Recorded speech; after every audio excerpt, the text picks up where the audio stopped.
But who were your contemporaries at the store in that year? Robin. It was me. It was Kinnison.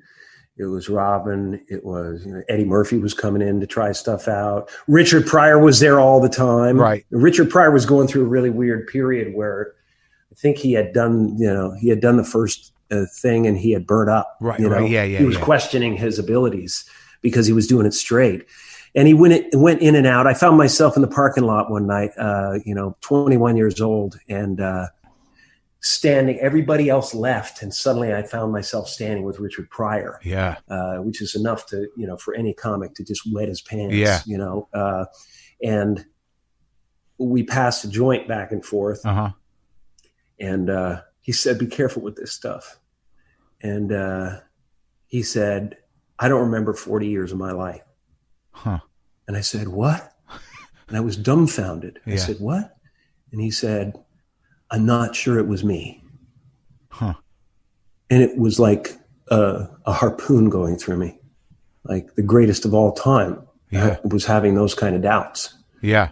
Of course it was him. Right. Of course it was everything he'd ever lived. Right. But at that moment, he was having real serious doubts about whether it was him who was inspired to do it or it was the drugs. But you've had that feeling? Yeah, sure. I called my father a night after I smoked a joint and I went on stage. Yeah. And I eviscerated the room. Yeah. And Kinnison even was at the back of the room. And he started messing with me just to see what I was made of. Right. And I just annihilated him that night. Oh, good. And it was amazing. And I was Lenny, man. It was just coming. It was just like, yeah, man. Yeah, I needed the rim shots. I needed the pap and pap, And I was a comedy priest, man. Oh, it's good, man. It's good when you can nail the bully in the back of the room. Oh my God! But he was just testing me, and I did fantastic. And I came off stage, and he came up, and everybody came up, and they said, "Holy crap, man! You were just off the hook. You were transcendent, man."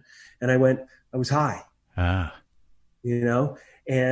I went home immediately and I called my father, who was a jazz musician. And I said, because I started thinking, well, maybe should I do it this way? Right. And I called him up and I said, you must have run in, being in the jazz game, you must have run into a lot of musicians that were using and heroin stuff and things like that. And he said, yeah, I knew a lot of guys. I knew a lot of guys that were getting there that way. And I never did, because I figured if I made it that way, I could never own it. Right. And that's exactly, in fact, what Richard was going through. Right. Wondering whether he could own this greatness that everybody. Interesting. Gives to him. So you chose against it.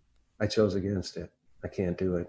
If I can't take credit for it, what the hell is it worth, man? You know what I mean? But that's interesting that people would look at it like that. I mean, there were so many dudes. Like, I certainly did my share of drugs. Yeah, me too, man. I mean, I'm no choir boy, right? But I never created and relied on it to create. Well, yeah, there were cats that couldn't get on stage without it. No, yeah. Like, I knew a lot of those guys. Yeah.